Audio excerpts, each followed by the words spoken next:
Yang membuat kita miris adalah pernyataan dari pihak pemerintah tentang ruginya Koperasi Desa Merah Putih di beberapa tempat, dan mereka mengatakan memang kita tidak mencari untung. Lalu untuk apa kita membuat Koperasi Desa Merah Putih?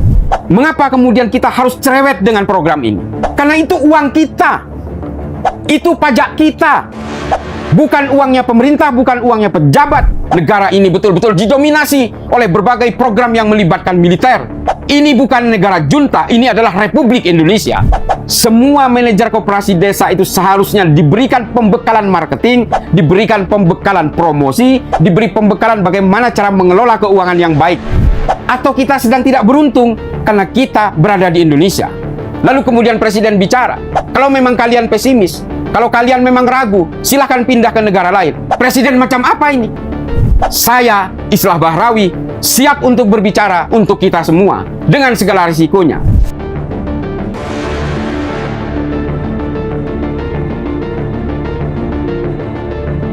Assalamualaikum warahmatullahi wabarakatuh. Berjumpa kembali dengan saya, Islah Bahrawi, dalam Berani Berbicara dengan Hati Nurani. Kali ini kita akan membahas soal MBG dan Koperasi Desa Merah Putih.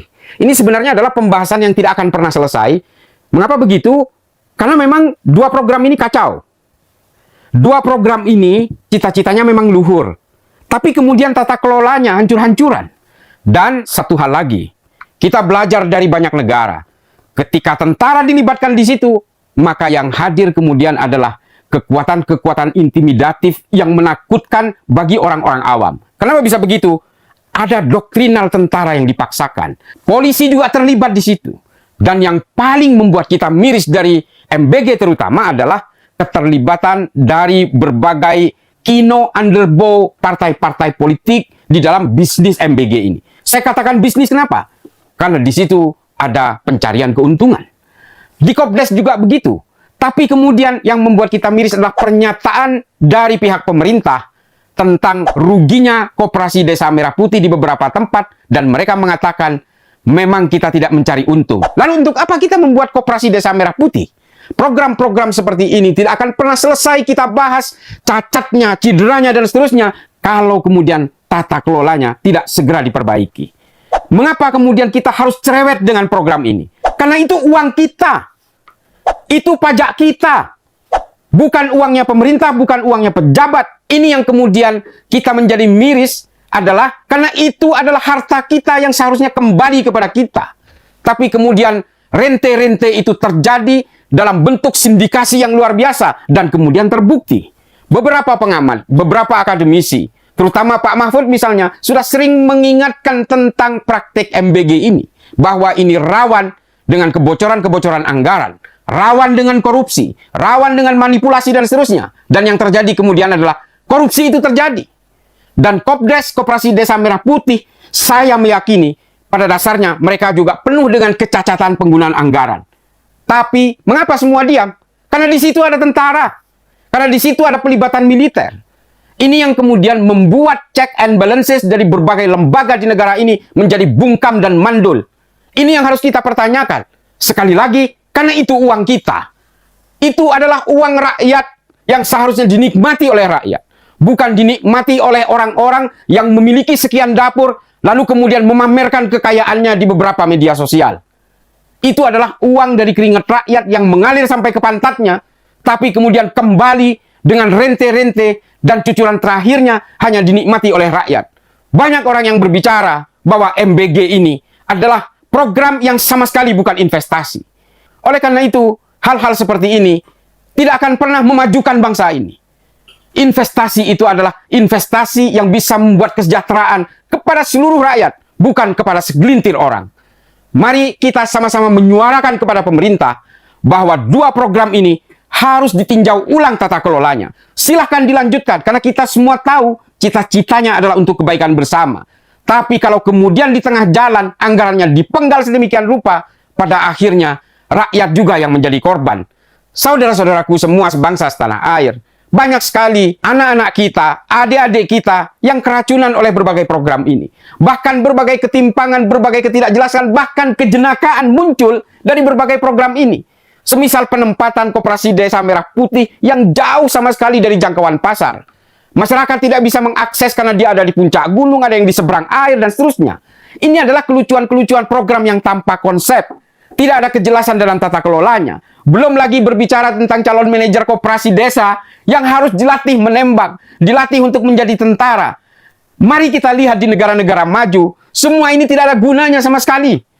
Semua manajer koperasi desa itu seharusnya diberikan pembekalan marketing, diberikan pembekalan promosi, diberi pembekalan bagaimana cara mengelola keuangan yang baik. Bukan latihan tembak-menembak dan seterusnya. Ini kekonyolan-kekonyolan yang kemudian tercipta di masa pemerintahan ini. Oleh karena itu, saudara-saudaraku, saya tidak sedang menghasut, saya tidak ingin memprovokasi siapapun, saya hanya ingin memberikan penyadaran bahwa hal seperti ini kita tidak boleh diam. Karena diam tidak selamanya emas. Ketika kita diam terhadap kezaliman penguasa, maka kita bagian terbesar dari sebuah kultur perbudakan. Itu kata Che Guevara. Kita tidak boleh diam, kita harus protes. Ini negara milik bersama. Kalau kita berbicara negara, maka di situ ada rakyat dan pemerintahan. Kita punya entitas, kita punya teritorial, dan ini adalah untuk kemakmuran bersama dari semua ini. Indonesia memiliki 17.000 pulau, 700 suku, 750 bahasa yang semuanya harus merasakan kenyamanan bersama. Bukan hanya pejabat yang harus menikmati, tapi rakyat kemudian hanya menerima tetes-tetes terakhir yang pada akhirnya apa? Kelaparan dan kekurangan bahan pokok, antrian bahan bakar dan seterusnya. Ini tidak bisa kita hindari. Karena apa? Karena kita salah memilih pemimpin. Kita salah melihat pemerintahan ini seolah-olah mereka berbasis meritokrasi. Kita semua diminta sebagai rakyat untuk tetap menyuarakan. Rakyat tidak pernah dilatih untuk menjadi penjilat. Rakyat hanya ingin menuntut haknya setelah dia menunaikan kewajiban-kewajibannya. Kewajiban dari rakyat sudah ditunaikan, baik dari pajak pembelian, pajak penghasilan, dan seterusnya. Tapi apa yang kembali kemudian? Pelayanan buruk yang justru mengancam tingkat ekonomi bangsa ini. Saudara-saudaraku, selama 3 bulan terakhir ini, saya berkeliling ke berbagai negara di seputaran Indonesia. Saya melihat mereka semakin menuju ke arah titik kulminasi perbaikan. Mereka sedang menuju ke tingkat kesejahteraan yang luar biasa. Tingkat ekonominya mapan, harga bahan bakar terkendali, dan seterusnya. Daya beli bisa terjaga, inflasi bisa dikendalikan. Tapi di Indonesia, hidup di sini, kita seperti hidup dalam teka-teki. Kehidupan ini dan kematian, kelaparan dan kenyang seperti nomor undian. Kita semua hari ini sedang berada di dalam satu ruang undian di mana hidup dan mati ditentukan oleh keuntungan atau keburukan. Atau kita sedang tidak beruntung karena kita berada di Indonesia. Lalu kemudian Presiden bicara, kalau memang kalian pesimis, kalau kalian memang ragu, silahkan pindah ke negara lain. Presiden macam apa ini? Kita semua mencintai negara ini, oleh karena itulah kita harus cerewet. Kita harus bisa mengontrol mereka. Mereka adalah pilihan kita. Kalau ternyata mereka tidak sanggup untuk bekerja, mundur saja. Karena rakyat ini 280 juta butuh perbaikan, butuh jaminan untuk supaya kehidupannya bisa lebih terjaga.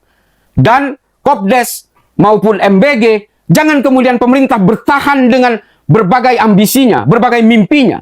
Karena mimpi mereka seharusnya adalah mimpi perbaikan untuk rakyat, bukan mimpi untuk kemapanan kekuasaannya.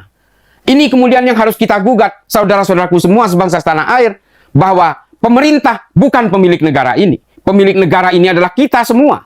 Maka program seperti makanan bergizi gratis, atau juga koperasi Desa Merah Putih ini, tidak boleh kemudian dikelola secara diktator, secara sepihak, karena itu adalah uang kita, dan harus kembali kepada kita. Kita tidak boleh berpangku tangan begitu saja.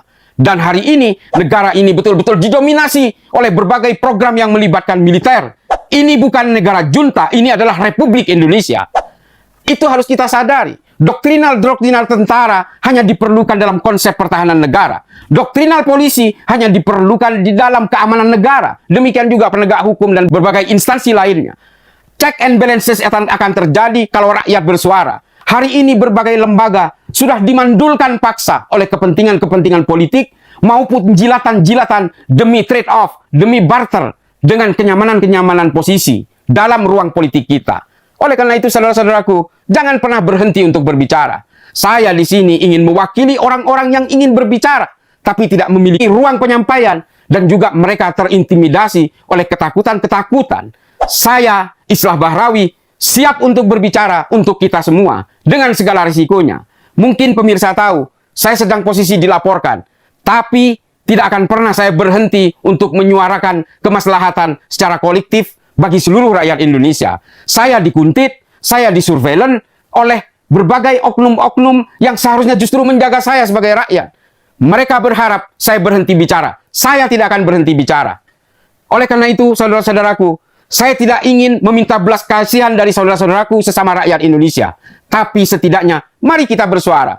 Mari kita biarkan alam pikiran kita untuk kemaslahatan bersama dan jangan pernah takut untuk meminta hak-hak kita. Karena apa? Karena kita sudah terlalu lama diperas untuk menunaikan kewajibannya. Saya kira itu saja saudara-saudaraku semua. Terkait dengan MBG dan Kopdes ini, mari kita suarakan dan kita minta pemerintah untuk meninjau ulang. Kalau memang tidak bisa diperbaiki tata kelolanya, lebih baik hentikan saja. Kembalikan kepada pola yang lama. Anggaran dana desa kembalikan kepada desa seperti kultur-kultur dan periode sebelumnya. Ini yang kemudian kita minta. Kalau memang pemerintah tidak sanggup untuk bisa menambal kebocoran-kebocoran anggaran itu, mending hentikan saja. Karena bagaimanapun, berbagai program itu tidak akan pernah bisa memuaskan rakyat semua. Tapi saya yakin program MBG ataupun Koperasi Desa Merah Putih ini sepanjang tata kelolanya benar, insya Allah semua rakyat Indonesia akan merasa maslahatnya dan juga merasakan berbagai kebaikannya. Saya kira itu saja. Mudah-mudahan ini bisa menjadi manfaat bagi kita semua. Wallahul muwaffiq ila aqwamit thoriq. Wassalamualaikum warahmatullahi taala wabarakatuh.